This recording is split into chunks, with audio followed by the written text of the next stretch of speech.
Assalamualaikum. Good morning. Subha बखैर. Good morning everybody. Welcome to Geo Pakistan with Huma and Abdullah here. क्या हाल है? मैं ठीक हूँ सर्दी और बढ़ती चली जा रही है. सर्दी बढ़ रही है. मुझे तो वैसे गुज़श्ता 24 घंटों में ज़रा कराची में टेम्परेचर बेहतर लग रहा था. मुझे लग रहा था परसों तरसों बहुत ज़्यादा ठंड थी. अब कुछ बेहतर था. हम सेंसिटाइज हो गए हैं. मेरा ख्याल है थोड़े. मे भी ऐसा ही हुआ हो. अच्छा, दुनिया भर में जहाँ एक फेस्टिव सीजन का सा माहौल है. इनफैक्ट फेस्टिव सीजन माहौल क्या है? फेस्टिव सीजन है यूके में. ऑल्दो कोरोना की वजह से सूरत हाल बहुत ख़राब है और उसके बावजूद भी दुनिया में जहाँ जहाँ भी क्रिसमस की तैयारियाँ की जा रही हैं वो तो की जाती ही हैं रिवायती तौर पर. लेकिन कल मेरा कराची के इलाके सदर जाने का इत्तेफाक हुआ. तो वहाँ भी हो रही थी. वहाँ पे क्रिसमस बाजार एक लगा हुआ था. संडे बाजार / क्रिसमस बाजार. And you know there were decorations being sold and there were so many people. Christmas trees थे. Christmas trees being sold.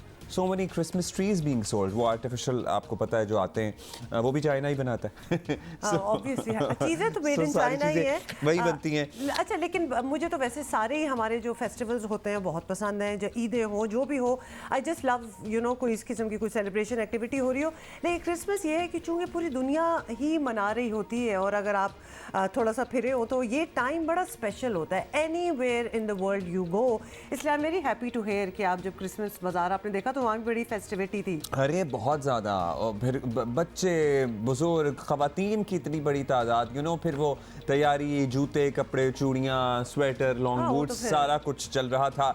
So it was a great site और बड़ा मज़ा आया. मैं लेने गया था ऊन वूल्स. तो आप क्या क्रिसमस स्वेटर बना रहे हैं? नहीं, मेरी अम्मी निटिंग करती हैं तो वो एक खास दुकान है जहाँ से ऊन कोई मिलते हैं और वो फिर मैं ऊन ढूंढ रहा था. Things that you learn on Geo Pakistan. ये तो मुझे भी नहीं पता था कि वहाँ कोई खास दुकान है उनकी. और मेरी अम्मी निटिंग करती हैं, so I think I should also take. हाँ, वैसे मैं स्टॉक लेके आया हूँ. कल तो अगर आपको चाहिए तो आप मुझे बताइएगा, मैं आपको बेहतरीन ही हो गया ये तो दे दूँगा. अच्छा जी, ये तो सारी चीज़ें और it's the end of the year anyway. और ये बिल्कुल जो एक दो हफ्ते जो अब रह गए, वैसे एक दो हफ्ते क्या 10 दिन ही शायद रह गए हैं.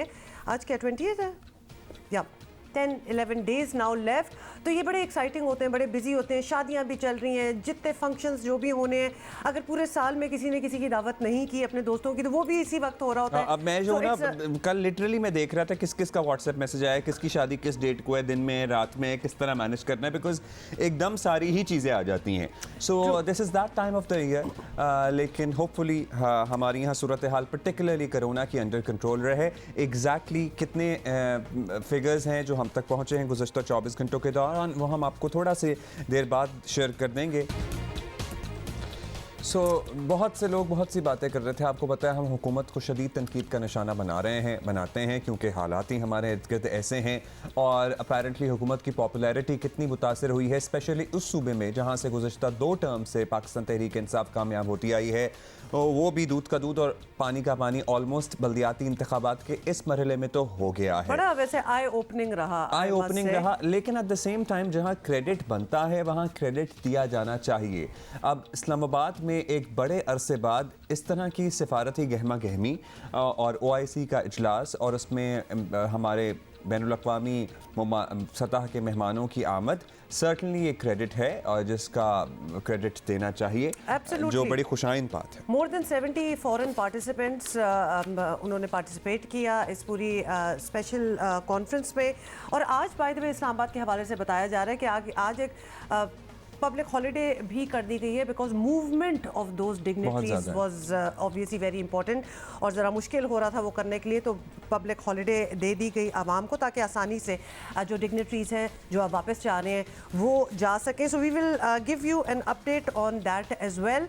लेकिन जरा बल्दियाती इंतखाब की भी मेरा ख्याल है बात एग्जैक्टली बड़ी कंफ्यूजन सी हो रही है. वायलेंट तो इंतहा के थोड़े से इंतहा के. शबली फराज साहब पे भी हमला हुआ जिसकी हम भरपूर अंदाज में मजम्मत करते हैं. लेकिन हम शहबाज गिल का ट्वीट देख रहे थे कि सियासत पे अदम बर्दाश्त और तशद्दुद का कल्चर. तशद्दुद का तो पता नहीं लेकिन अदम बर्दाश्त का कल्चर लाने में और उसको परवान चढ़ाने में पाकिस्तान तहरीक इंसाफ का एक ठीक ठाक कॉन्ट्रीब्यूशन है, स्पेशली आपकी. तो वो आप नज़रअंदाज ना किया करें. पता ये तो इतनी चीज़ें they are so up front and out in the open कि अब इसको क्या डिनाई करना कि ये चीज़ कहाँ से आई थी। But they लेकिन have the थोड़ा सा audacity, particularly he has the audacity to deny it. अच्छा चले हम थोड़ी सी डिटेल आपको कल के बल्दियाती इंतखाब के हवाले से दे दें। खैबर पख्तूनख्वा में बल्दियाती इलेक्शन का पहला मरहला लड़ाई झगड़ों और खून खराबे में मुकम्मल हुआ। हुक्मरान जमात PTI को कई मकामात पर अपसेट शिकस्त का सामना करना पड़ा और अब तक के गैर सरकारी नताइज के मुताबिक JUIF सबसे आगे है। तो देयर यू गो, पहले तो आप इसी बात पे थोड़ा सा, मैं तो खैर हैरान हुई हूँ।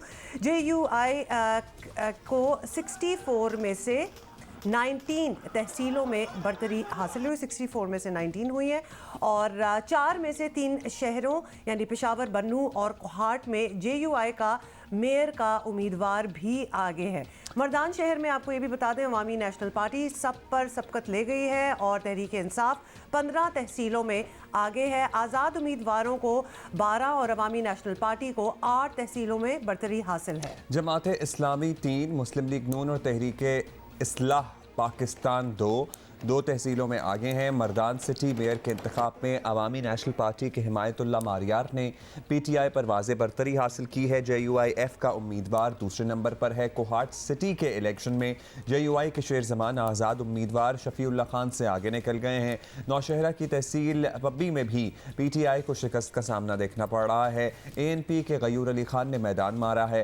फातेह उम्मीदवारों के हामियों ने जश्न मनाया और हवाई फायरिंग की। पोलिंग के दौरान कई मकामात पर कारकुनों में झगड़ा भी हुआ और सैडली इंतहाई अफसोस के साथ बताएं कि खुदकुश धमाका भी हुआ और फायरिंग के वाक़यात में मजमूई तौर पर 4 अफराद जाँ बहक हुए हैं, कई ज़ख्मी हुए हैं। दरा आमदम खेल में नामालूम अफराद ने वफाकी वज़ीर शबली फराज की गाड़ी पर अपेरेंटली इत्तलात ये थी कि फायरिंग की गई। उसके बाद मुतज़ाद इत्तलात आई कि पथराव किया गया जिसकी वजह से गाड़ी की विंड स्क्रीन मुतासिर हुई, वो टूटी है और इनके ड्राइवर भी जख्मी हुए हैं। हमले में शिबली फराज महफूज रहे हैं। एक पुलिस एहलकार और ड्राइवर जख्मी हुए।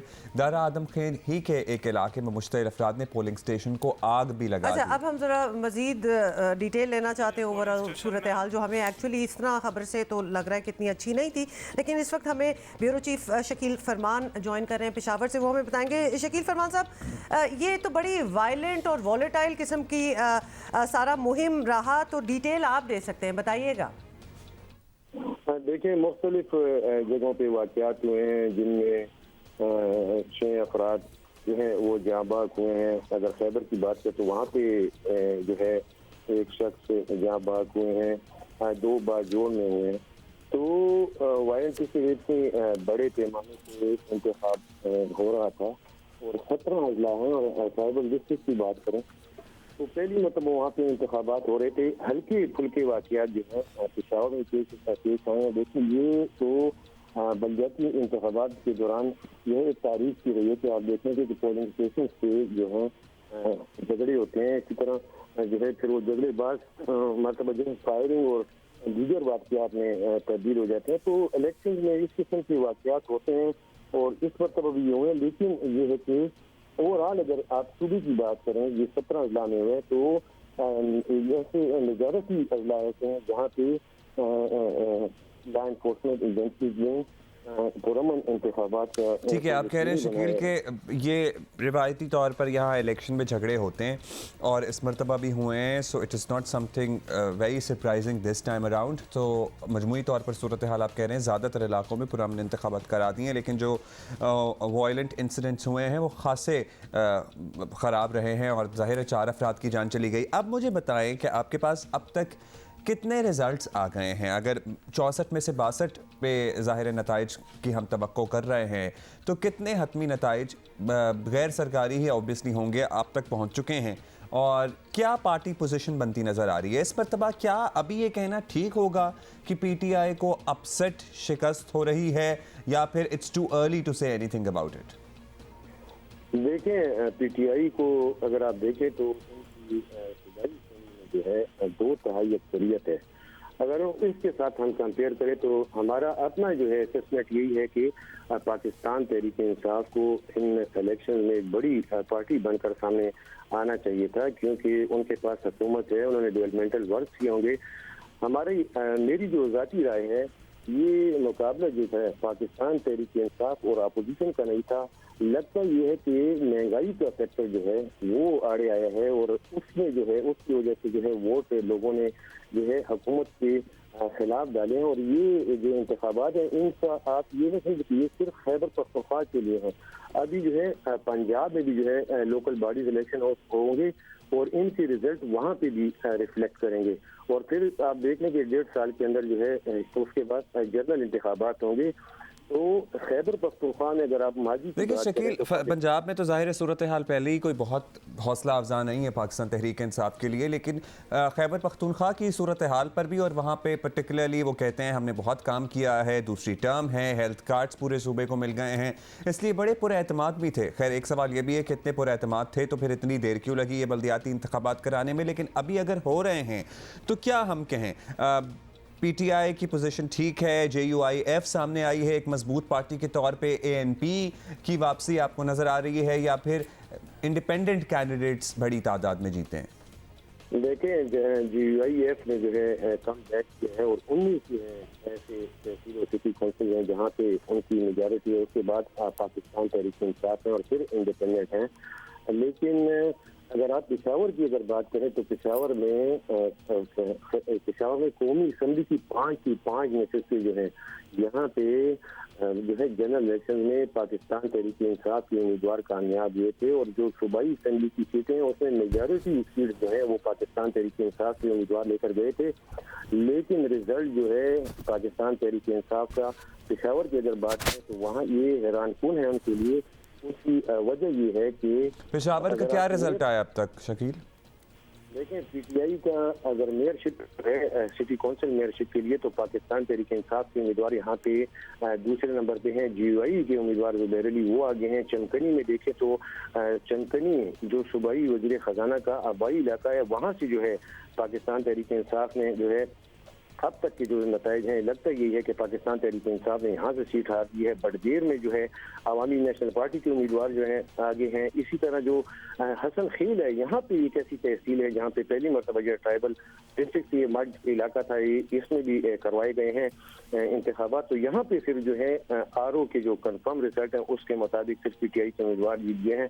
शाह आलम में जो है वो GUI के उम्मीदवार आगे हैं। मतरा में जो है वो भी GUI के उम्मीदवार आगे हैं। तो एक तहसील इस वक्त जो है पेशावर में ऐसी है जहाँ पे पाकिस्तान तहरीक इंसाफ जो है उसने जो है उनके तहसील चेयरमैन मुंतखब हुए हैं। बाकी जो 6 तहसीलें हैं उनमें से मेयरशिप में पाकिस्तान तहरीक इंसाफ के उम्मीदवार दूसरे नंबर पे हैं और बाकी जो दीगर 5 तहसीलें हैं वहाँ पे कहीं पे दूसरे और तीसरे नंबर पे और कहीं पे दूसरे नंबर पे हैं।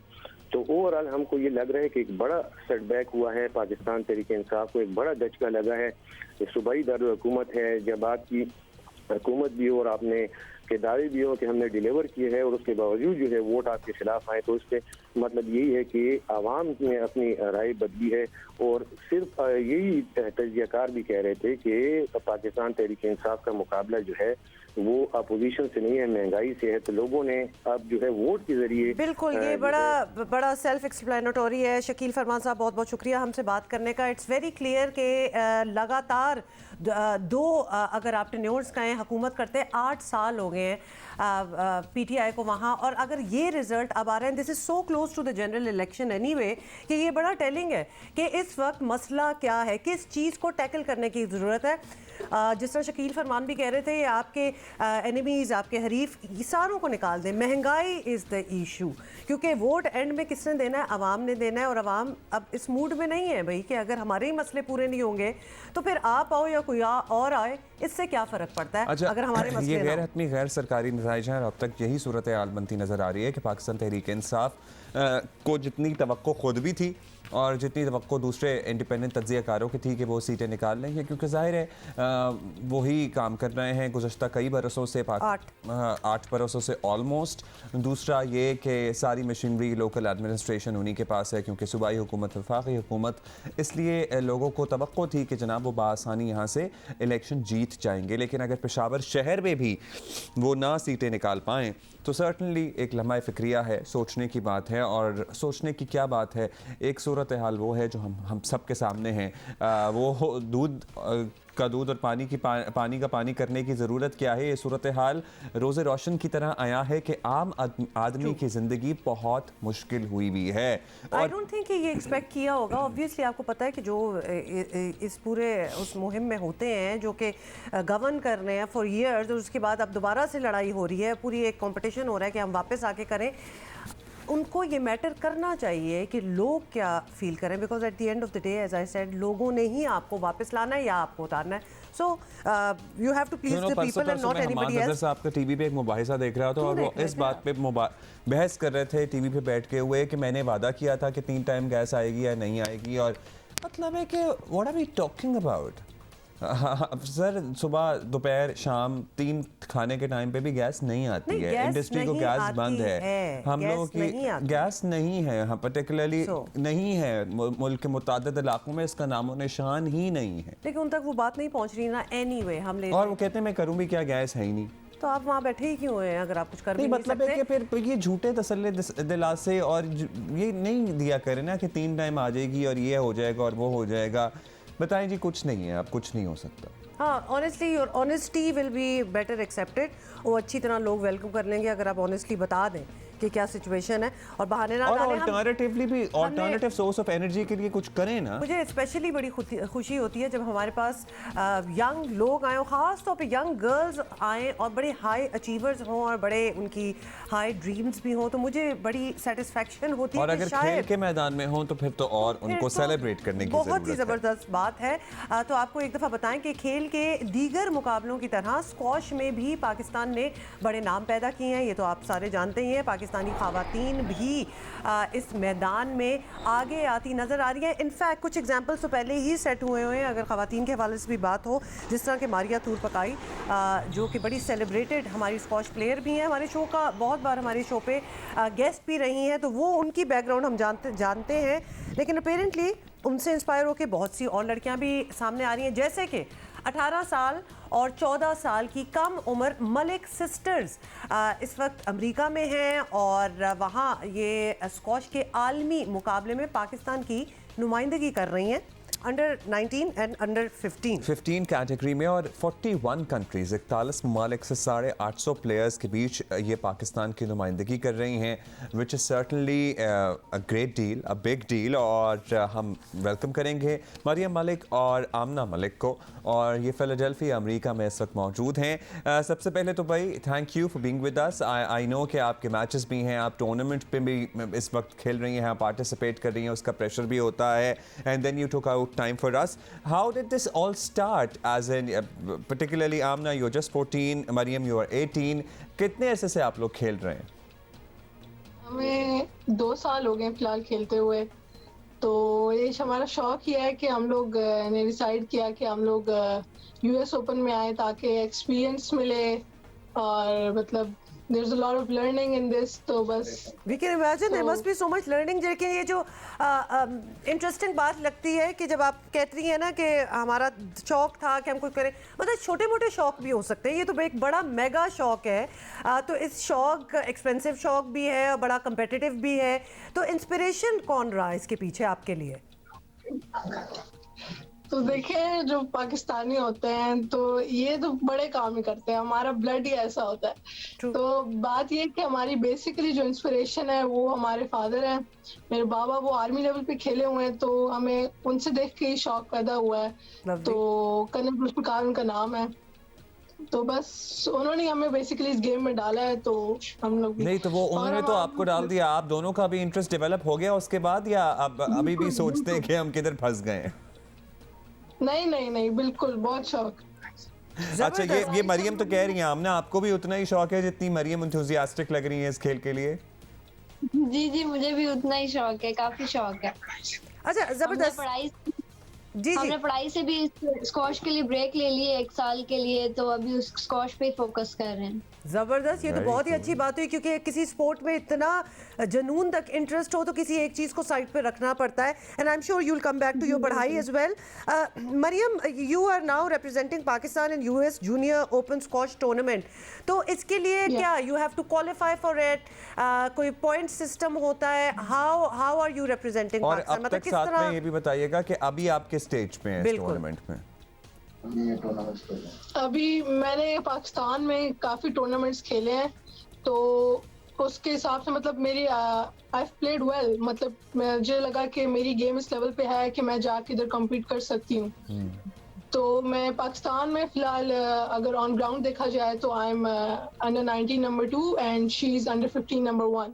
वंडरफुल. तो इसी वजह से हमारी रैंकिंग ठीक है. तो वी डिसाइडेड कि हमें यूएस ओपन में भी आना चाहिए and we should see the standard के एक इंटरनेशनल लेवल पे क्या स्टैंडर्ड है, how high are the bars, ताकि हम लोग अपनी जिस हिसाब से ट्रेनिंग कर रहे हैं हमें और मजीद कितनी ट्रेनिंग करनी है. ज़बरदस्त, ये बड़ी अच्छी आपकी सोच है बिकॉज ऑब्वियसली आपने अपने आप को असेस भी करना है इंटरनेशनल लेवल पे. सो दिस वुड मीन कि this is your first international tournament, first international outing जिसमें आप ये कम्पिटिटिव प्ले कर रहे हैं. तो अभी तक कैसा रिस्पांस रहा, कैसा आपकी कैसी परफॉर्मेंस रही, और वो जो बार आप असेस करने आई हुई थी, क्या असेस किया? इंटरनेशनली बहुत हाई स्टैंडर्ड्स हैं या फिर ठीक ही हैं हम भी? नहीं, जो सच बात है स्टैंडर्ड बहुत हाई है. पाकिस्तान में काफी मेहनत की जरूरत है, लड़कों में लड़कियों में दोनों, उस स्टैंडर्ड को मैच करने के लिए. और बाकी हम लोग जो यहाँ पे आए हैं, हमारी 2 साल की मेहनत है, हमारे कोच की सारी मेहनत है. कोच नवीद आलम वो कराची में होते हैं, हमने 2 साल स्ट्रीट क्लब प्योरली उधर ट्रेनिंग की है. तो सारी उनकी मेहनत है जो हम लोग इस मुकाम पे आज खेल रहे हैं. तो all the credit goes to him and बाबा. अच्छा, we do know after speaking to a lot of other aspiring sports persons, athletes, के बड़े sacrifices होते हैं जब आपने कुछ ऐसा अचीव करना होता है. तो मरियम, चलें, आप तो ज़रा ओल्डर हैं, sacrifices का आपसे नहीं पूछते. आमना, आप बताएं, away from your parents, अम्मी भी दूर होंगी, खाना पीना भी कोई रोकना पड़ता है, कोई कंट्रोल करना पड़ता है, क्या आपकी sacrifices हैं आमना? मैं अभी यहाँ पर ठंड तो बहुत है, इसलिए अभी उसका एटमॉस्फेयर में एडजस्ट होने का थोड़ा टाइम लगा था, फिर वो एडजस्ट हो गए. तो बाबा भी हमारे साथ हैं अभी, तो अभी बस कोशिश कर रहे हैं, इंशाल्लाह ये भी जीतते हैं. चलिए मरियम आप बता दें. Sacrifices? हाँ, एज इन यू हो, आई एम श्योर बहुत सारी ट्रेनिंग रिक्वायर्ड होती है, कुछ खाना पीना भी छोड़ना पड़ता है. बिल्कुल लाइक प्रॉपर ट्रेनिंग आवर्स करने पड़ते हैं, प्रॉपर डाइट उस हिसाब से करनी पड़ती है, और जो हमारा बाकी शुगर मेला होता है उसको लिमिट करना पड़ता है. तो जो फूड का इस्तेमाल है उसको बंद करना पड़ता है. बिल्कुल, ये बड़ी आपने बात की. और ख़ास तौर पे मैं तो कहती हूँ अगर if we had to take away one thing from the conversation with you both, तो हम यही यंगस्टर्स को कहेंगे कि अपना फ़ोन जो है ना वो ज़रा थोड़ी देर साइड पे करते अगर आप कुछ ज़िंदगी में अचीव करना चाहते हैं, बिकॉज वो बड़ा आपका टाइम ले लेता है. अब यंगस्टर्स क्या, बच्चों को भी अगर आपने फिजिकली हिलाना है ना, अपनी जगह से हिलाना भी है, तो उनका स्क्रीन बंद करनी पड़ती है, अदरवाइज वो हिलते ही नहीं है अपनी जगह से. अच्छा, जल्दी से to conclude this Maryam and Amna. Maryam, आप बता दें कब हैं आपके matches, so that we can get the rest of the country to pray for you. हमारे मैचेस फिलहाल चल रहे हैं और 18 से शुरू हुए हैं, 21 तक हैं. और फिलहाल मैं अपनी कैटेगरी में मेरा क्वार्टर फाइनल है कल, और इसने अपना 5th राउंड खेलना है, उसके बाद इंशाल्लाह इसका भी क्वार्टर फाइनल है. तो चलें, good luck Mariam for your quarter final कल जो है, और आमना फॉर योर 5th राउंड, और उसके बाद आप क्वार्टर फाइनल में क्वालिफाई कर जाएंगी. Maryam Malik, Amna Malik joining us all the way from Philadelphia, US. Thank you, good luck guys. Thank you so much. और कितनी मुझे खुशी होती है जब मैं देखूँ ना young girls, they are there out there and doing it. And of course जिसके पास जो फैसिलिटीज़ हों उनको टोटल अवेल करें प्लीज़, अपने आप से डिस्कवर करें अपने आप को भी.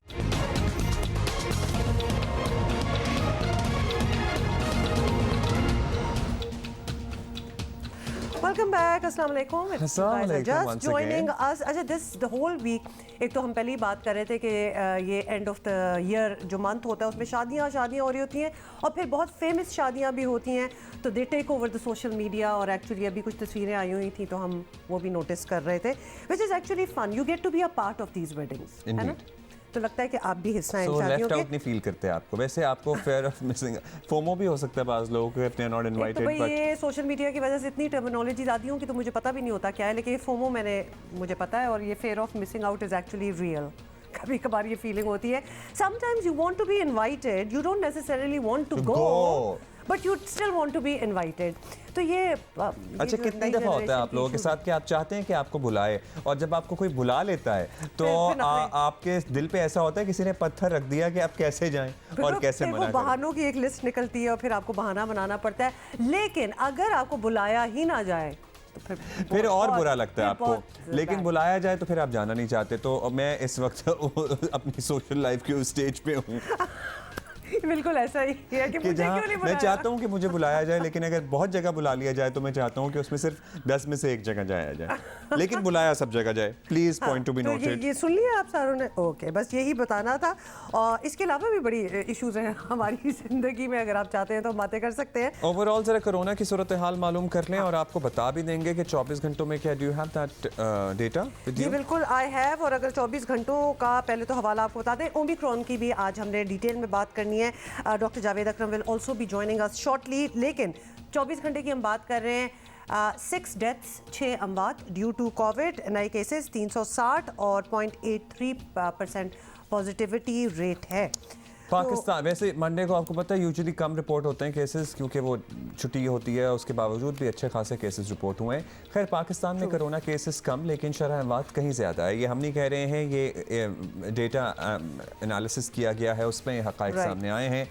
NCOC के नए इंकशाफ के मुताबिक पाकिस्तान में कोरोना से अमवात की शरह 2.24% है। हालांकि आलमी सतह पर कोरोना से शरह अमवात का तनासुब 1.97% रहा है। इस लिहाज से पाकिस्तान में कोरोना दुनिया के कई ममालिक से ज़्यादा मोहलक साबित हुआ है, और वबा के आगाज़ में बर वक्त तशख़ीस न होने और सहूलतों की भी गैर मौजूदगी की वजह से काफ़ी अमवात हुई, जो इसकी अहम वजह बताई जा रही है। और इस वक्त भी ओमिक्रॉन दुनिया भर में तबाही पाए, तब बरतानिया में तो बहुत ही जी आपको बता दें, चले बरतानिया का जिक्र हो ही रहा है तो आपको बताएं कि बरतानिया में रोज़ाना हज़ारों केसेस जो हैं वो रिपोर्ट हो रहे हैं, हज़ारों, विच ऑल्सो मीन्स की टेस्टिंग कितनी हो रही है। जहां अब तक 7 अफराद जो हैं इस नए वेरिएंट से जाँ बहक भी हो चुके हैं। ये हमने बात की है बरतानिया की। अमेरिका और यूरोप में ओमिक्रॉन की वजह से क्रिसमस की रौनकें जो हैं वो पाबंदियों की नज़र हो चुकी हैं। तेज़ी से फैलने वाला ये वेरिएंट दुनिया के कोई ऑलमोस्ट 89 ममालिक समेत पाकिस्तान भी पहुंच चुका है, लेकिन यहाँ तो यही नज़र आता है कि लोग अब तक इस मरज़ को संजीदा नहीं ले रहे हैं। और आलमी इदारा सेहत ने ख़बरदार किया कि ज़्यादा आबादी वाले ममालिक में ओमिक्रॉन ज़्यादा तेज़ी से फैल सकता है। और हमारी आबादी का क्या हाल है तो पता ही है आपको, और बूस्टर शॉट्स लगवाने का भी मशवरा दिया जा रहा है। आवाम से हम फिर दरख्वास्त कर रहे हैं, अपील कर रहे हैं कि बूस्टर शॉट्स लगाएँ और अपनी वैक्सीनेशन को मुकम्मल करें। अब अभी हम ज्वाइन करेंगे, हमें ज्वाइन कर रहे हैं इनफैक्ट डॉक्टर जावेद अकरम। उनसे हमने ज़रा ओमिक्रॉन के बारे में इंफॉर्मेशन लेनी है, मालूमात हासिल करनी है। बहुत शुक्रिया डॉक्टर साहब। डॉक्टर साहब, आदाद व शुमार जो सामने आए हैं पाकिस्तान में, सबसे पहले तो बताइए, कोरोना मरीजों की तादाद कम, लेकिन शरह अमवात दीगर ममालिक की निस्बत कुछ ज़्यादा नज़र आया, जो NCOC के ताज़ा डेटा एनालिसिस से पता लग रहा है। तो क्या आपको इसकी बुनियादी वजह लगती है? देखें, किसी भी मुल्क की जब किसी भी बीमारी का आप शरह अमवात की मुआजना करते हैं तो उसमें डिपेंड करता है कि वो मुल्क अपनी हेल्थ स्ट्रक्चर पे या अपने इंसानों की सेहत पे कितना खर्च रहा है। पाकिस्तान अनफॉर्चुनेटली दुनिया में से तो छोड़ दें, इस खित्ते में भी हम बहुत कम 1.2% और GDP का खर्च रहे हैं, जो कि बहुत कम है। तो अगर आप इटली और फ़्रांस का भी मुआवजना करें तो फ़्रांस की शरह अमवात बहुत कम रही कोरोना की इटली के मुकाबले में। उसकी वजह यह है कि फ़्रांस में जो 1000 लोगों पे वेंटिलेटर हैं वो सिग्निफिकेंटली ज़्यादा हैं इटली से। तो पाकिस्तान में तो उसमें भी हम बहुत पीछे हैं, क्रिटिकल केयर में या वेंटिलेटर पर 1000 पॉपुलेशन में। तो जाहिर है कि हमारी मईशत उस लेवल की नहीं है जिस तरह डेवलप्ड वर्ल्ड, यूरोप की, अमेरिका की है। तो उनसे जब हम मुआवजना करेंगे ख़ासकर कोविड-19 की शरह अमवात का, तो वो ज़्यादा ही आएगा। और दूसरी बड़ी वजह इसमें यह है कि उन मुल्कों ने तकरीबन 80-90% अपनी आबादी को कोविड वैक्सीन लगा चुके हैं। हम अभी 50% के करीब खड़े हैं। तो इसलिए वैक्सीनेटेड कंट्रीज़ में शरह अमवात वैसे ही कम होती है, क्योंकि अगर वैक्सीनेटेड लोगों को कोरोना लगता है, अव्वल तो लगने के चांसेस उसको कम होते हैं, लेकिन खुदा न खास्ता अगर फिर भी लग जाए तो उनको सीरियस डिजीज़ के चांसेस बहुत कम हो जाते हैं और मौत के उससे भी कम चांसेस हो जाती हैं। अच्छा डॉक्टर साहब, बल्कि आप भी यही बात कर रहे हैं कि कोरोना से मुतालिक एक शिकायत ऑब्वियसली यू एक्नॉलेज की ये सामने आती रही है कि सूरत हाल बिगड़ने पर वेंटिलेटर्स वगैरह मिलना भी मुश्किल हो जाता है, and people have gone through that as well. तो हमारे हेल्थ सिस्टम में, हमारे हेल्थ केयर सिस्टम में वसाइल और इन्वेस्टमेंट की कमी भी शरह अमवात बढ़ने की वजह बनी है। ये तो कोविड की वजह हमें ज़रा ज़्यादा नज़र आ रहा है कि कोविड के टाइम में हमने असेस करना शुरू कर दिया है, वैसे भी यही हाल है। देखें, जो वेंटिलेटर है ये खाली एक मशीन का नाम नहीं है, इसके पीछे आईसीयू केयर है, इसके पीछे आपके एयर प्रोविजन और ऑक्सीजन प्रोविजन के प्लांट्स हैं, कंप्रेस्ड एयर आपको चाहिए, उसके बाद ह्यूमन रिसोर्स चाहिए सबसे ज़्यादा ट्रेंड। तो मैं समझता हूँ कि डेफिनेटली डेवलपिंग मुल्कों में, तमाम मुल्कों में इन लाइफ सपोर्ट सिस्टम्स की शदीद कमी है और पाकिस्तान में भी बहुत ज़्यादा कमी है। और क्योंकि हेल्थ की स्पेंडिंग ही पाकिस्तान में बहुत कम है इंफ्रास्ट्रक्चर पे, तो जब हम लगाते भी हैं तो हम चंद बड़े हॉस्पिटल्स पे लगा देते हैं, प्राइमरी केयर और सेकेंडरी केयर जो आपके दलीज पे खड़ा है उधर बहुत कम लगाते हैं पैसे, और प्रिवेंटिव हेल्थ पे तो बिल्कुल ही बहुत कम हमारा स्पेंडिंग है। और पाकिस्तान में एक तो क्वांटिटी स्पेंडिंग की बहुत कम है, दूसरी क्वालिटी भी बहुत कंप्रोमाइज्ड है। जो हमारी हेल्थ पॉलिसीज़ हैं या हेल्थ की स्पेंडिंग है वो अग्रेसिव नेचर की है और प्रोग्रेसिव नेचर की नहीं है, यानी कि डाटा बेस्ड या एविडेंस बेस्ड स्पेंडिंग नहीं है। इस वजह से हमें खातर खा नताइज नहीं आने की उम्मीद होती। डॉक्टर साहब, अब पाकिस्तान में ओमिक्रॉन वेरिएंट भी आ चुका है, दुनिया इससे बड़ी डरी हुई है। यूके में तो बहुत ही बुरा हाल है, हज़ारों केसेस सामने आ रहे हैं रोज़ाना और कितनी अमवात हो रही हैं। पाकिस्तान में हुकूमती और अवामी सतह पर अब तक पर्टिकुलरली ऐसा लग रहा है, अवामी सतह पे तो बिल्कुल ही वैसे ही संदीजा नहीं लिया गया था। आप समझते हैं कि ये वेरिएंट खुदा न खास्ता कोई बड़ा ख़तरा है हमारे लिए? देखें, ओमिक्रॉन बहुत ही बड़ा ख़तरा बन सकता है तमाम मुल्कों के लिए, पूरी दुनिया के लिए। उसकी वजह यह है, और इसी वजह की वजह से उसको हम वेरिएंट ऑफ कंसर्न कह रहे हैं, VOC, वेरिएंट ऑफ इंटरेस्ट से ये आप स्केल होके WHO के लेवल पे और दुनिया में वेरिएंट ऑफ कंसर्न कहते हैं, क्योंकि इसमें जो म्यूटेशंस आई हैं वो 50 से ज़्यादा आई हैं। और कोरोना जब से 2019 दिसंबर से मंजर आम पे आया है, ऑलमोस्ट 2 साल हो चुके हैं, उसमें अभी तक इतनी म्यूटेशंस या वेरिएशंस किसी भी एक में नहीं आई। जैसे डेल्टा है उसमें 12-13 के करीब आई थी म्यूटेशंस, इसमें एकदम 50 म्यूटेशंस आई हैं और उसमें से 31 म्यूटेशंस ऐसी हैं जो स्पाइक प्रोटीन्स में आई हैं, जो उसके कांटों पे आई हैं। और कांटों की अहमियत यह है कि जब ये सांस के ज़रिए जाती है बॉडी के अंदर, तो ये कांटों के ज़रिए अटैच होती है लंग्स में और फिर बॉडी के अंदर इंटरनलाइज होके मल्टीप्लाई होती है, जो अरबों पार्टिकल्स में ये डिवाइड हो जाती है। तो इसलिए मैं समझता हूँ कि ये एक बहुत सीरियस। बहुत शुक्रिया डॉक्टर जावेद अकरम हमसे बात करने का। पहले भी आप ये हमें एक्सप्लेन कर चुके हैं, लेकिन जब ये इतनी डिटेल में बात होती है ना कि वायरस किस तरह इंसान के अंदर जो है वो होल्ड कर लेती है कि उसके कांटे टेंटिकल्स टाइप निकले होते हैं, तो और भी ज़्यादा एक फीलिंग ऐसी होती है कि जब आप हर चीज़ से अपने आप को बचाते हैं, obviously nobody wants to fall sick, तो एक इसके लिए एक वैक्सीन बनी है जो कि जाके लगवा लें, वरना द होल आइडिया ऑफ ये वायरस किस तरह आपके अंदर आई और क्या वो आपके साथ कर रही है, और फिर एक अनसर्टेनिटी कि कितना बुरा आप पे इफेक्ट हो सकता है, बचे ना बचे, मतलब व्हाई गेट देयर वैक्सीन। पता है, अगर आप फिजिकली स्ट्रांग भी हैं और फिजिकली आपको कोई फ़र्क नहीं पड़े ना, जैसे कि हम दोनों को ही कोरोना हुआ, तो वो चौथा 5वां दिन जो होता है ना, आप इस सोच में पड़े रहते हैं कि पता नहीं आगे क्या होगा, पता नहीं कल कैसी तबीयत होगी, पता नहीं 11वें दिन बता रहे हैं भाई तबीयत बिगड़ जाती है, हमारा 11वां दिन कैसा और गुजरेगा। मैं एक बात बताऊं, चले हम दोनों को और हज़ारों लाखों लोगों को तब हुआ जब अभी वैक्सीनेशन नहीं आई थी या फिर हम लोग वैक्सीनेटेड नहीं थे। और मैं आपको सच बताऊं कि इतनी बुरी हालत हो गई थी कि दुआ करते कि काश वैक्सीनेशन होती ना तो हम करवा चुके होते। अब आ चुकी है, so don't go there, please अपने आप को वैक्सीनेट करवाएं। जिस तरह डॉक्टर साहब भी कह रहे थे, we are not even at 50%। तो इस बारे में हम आपको दोबारा हाथ जोड़कर गुजारिश करते रहेंगे और करते हैं भी। अच्छा जी, और भी बातें करनी है और म्यूजिक भी है आज के शो में, लेकिन पहले छोटी सी break.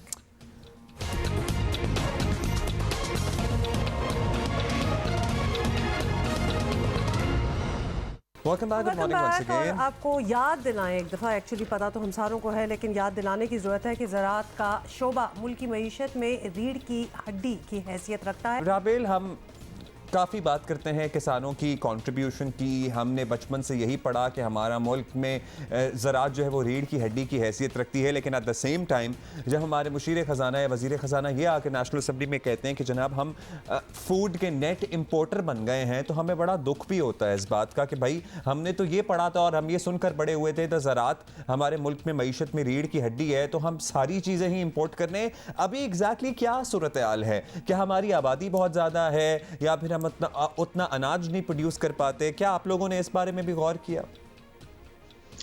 Thank you, Human Abdullah. Thank you for inviting me to the show. And thank you for a very interesting question. थोड़े से numbers आपसे मैं share करूँगी। हमारा मुल्क agrarian मुल्क है, सबको पता है। We have 8.2 million फार्मर बहन भाई जो हमारे इस मुल्क की एग्रीकल्चर को चलाते हैं।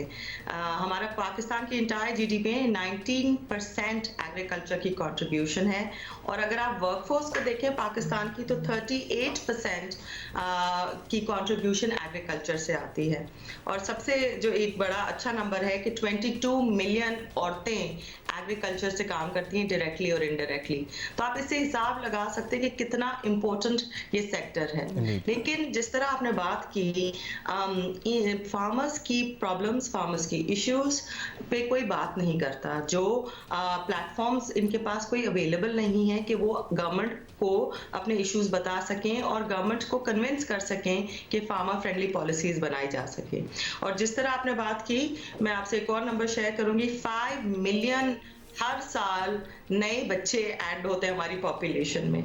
तो जो हमारी स्टैग्नेंट प्रोडक्शन रेट्स हैं एग्रीकल्चर के, जो हमारे पुराने दकियानूसी मेथड्स हैं, उनसे आगे आपको एक बहुत सिवियर फूड सिक्योरिटी के इश्यूज आने वाले हैं। और इन्हीं चीज़ों पे बात करने के लिए बड़ा ज़रूरी था कि एक फार्मर्स डे बनाया जाए, जिस पे एक प्लेटफॉर्म दिया जाए इन फार्मर्स को कि गवर्नमेंट से आके बात करें, हम जैसे कोऑपरेट्स के साथ काम कर सकें। And so we move towards digitisation, mechanisation, better yield methods, better farming methods, और इन पे बात हो, इन पे इम्प्लीमेंट हो। बहुत ही ज़रूरी है, तो बहुत ज़रूरी है। और पानी भी कमी हो रहा है, वो भी एक बहुत इंपॉर्टेंट रिसोर्स है। वी वुड थिंक कि ये चीज़ें तो एड्रेस हो रही होंगी, बिकॉज हमारा तो काम ही एग्रीकल्चर है, इसलिए why wouldn't this be the first thing जो एड्रेस हो। खासतौर पर राबिल, आपसे हम इसलिए ये पूछना चाहते हैं बिकॉज हमने थ्रू आउट पिछले साल अगर देखा जाए across the border farmer protest की हम बात भी करते रहे, सुनते भी रहे हैं, और उसमें फिर अक्रॉस द रीजन भी कनेक्शंस हो रही थी बिकॉज इश्यूज तो बड़े सिमिलर हैं। तो आप बताएं कि हमारे भी कुछ इस किस्म के प्रोटेस्ट हुए हैं या फिर कुछ चीज़ें मनवाने की ज़रूरत है? Where do we stand? Problems क्या हैं बेसिकली हमारी? नहीं, एक्चुअली हमारे यहाँ इतने प्रोटेस्ट तो नहीं हुए। ऑफ कोर्स थोड़ा बहुत जो इश्यूज चलते रहते हैं एग्रीकल्चर में, उस पर बात होती रहती है। लेकिन अगेन देखिए, एक स्पेसिफिक प्लेटफॉर्म देने की बड़ी ज़रूरत है और गवर्नमेंट को seriousness of the issue understand करने की बहुत ज़रूरत है। जैसे आपने कहा कि ये चीज़ें तो वी टेक फॉर ग्रांटेड कि ये एड्रेस हो चुकी होंगी, लेकिन ऐसी कोई बात नहीं है। We are still there.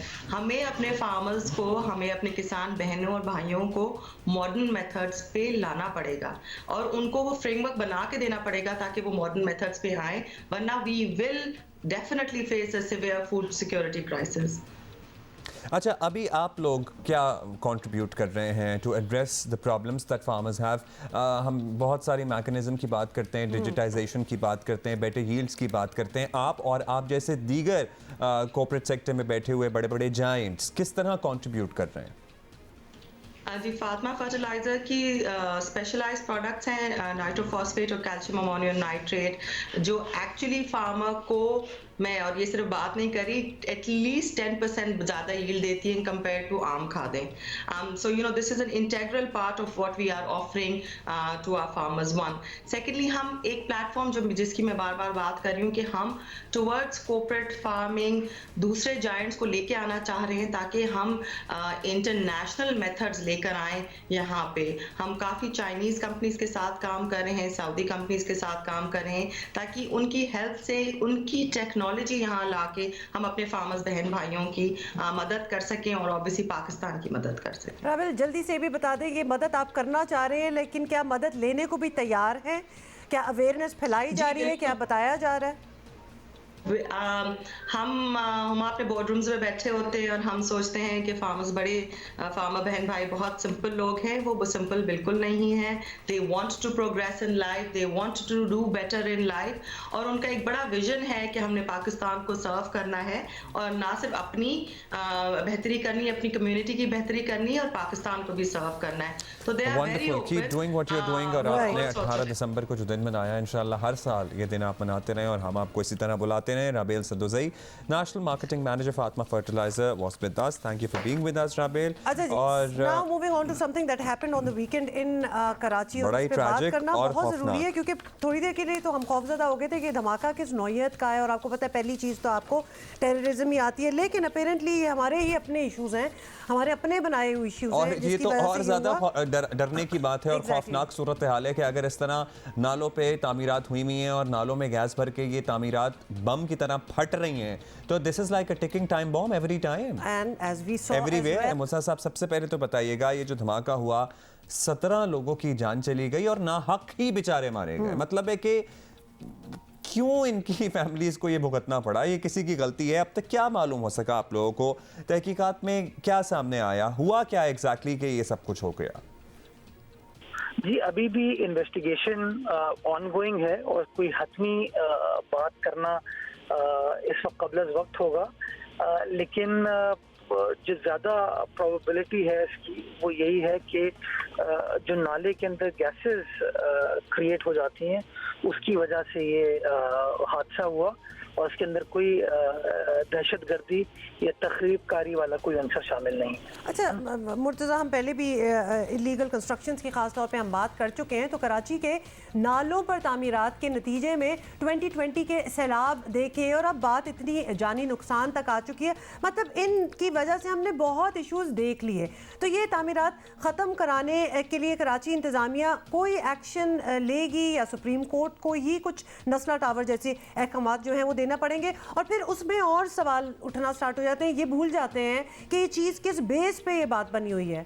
Shouldn't builders भी टेक इनटू टास्क? अनफॉर्चुनेटली एक सोसाइटी का एलिमेंट आ जाता है जब आप लोगों को वहाँ से शिफ्ट करने की कोशिश करते हैं। मैं समझता हूँ ज़रूरत इस बात की है कि अगर सस्टेनेबल अंदाज से इस मसले का हल हमें तलाश करना है तो हमें उनको ऑल्टरनेट फराहम करना होगा, जिसके लिए जैसे गुज्जर नाला हो, महमूदाबाद नाला हो, औरंगी नाला हो, यहाँ पर इन लोगों को जो मुतासरीन हैं उनको रिहेबिलिटेट करने के लिए सुरजानी टाउन के एरिया में सिंध हुकूमत ने तकरीबन कोई 250 एकड़ ज़मीन को एलोकेट किया है। परहैप्स मैं समझता हूँ उस ज़मीन के नंबर को बढ़ाने की ज़रूरत है ताकि इस तरह के नालों पे जो कराची भर में डिफरेंट जगहों पे और इस तरह की गैर कानूनी तामीरात हुई हैं उनको शिफ्ट करने में आसानी हो। और मैं समझता हूँ इसके अंदर जो सबसे बड़ी दिक्कत आएगी वो लोगों की आएगी कि लोग खुद जो है वो परहैप्स वेट करते हैं कि जी हादसा हो जाए, लेकिन वो उनका जहन इस बात को एक्सेप्ट करने को तैयार नहीं होता कि हम अपनी जगह को छोड़ें। तो मैं समझता हूँ बड़ा टफ सिचुएशन है और गवर्नमेंट को, तमाम पॉलिटिकल पार्टीज को मिलकर इस मामले को एड्रेस करना होगा। राइट, बिल्कुल सही आपने कहा मुर्तज़ा वहाब, बहुत बहुत शुक्रिया हमसे बात करने का। These things really need to be revisited. Of course कुछ नहीं होगा, लेकिन होना चाहिए। देखिए जो हो गया उनका तो कुछ किया नहीं जा सकता, लेकिन बाकी तजावुज़ात पे ह्यूमैनिटेरियन ग्राउंड्स की हम बात करते हैं, जैसे बहुत सारी इश्यूज हैं, लेकिन ये तो पानी के ऊपर क्या हुआ है ये?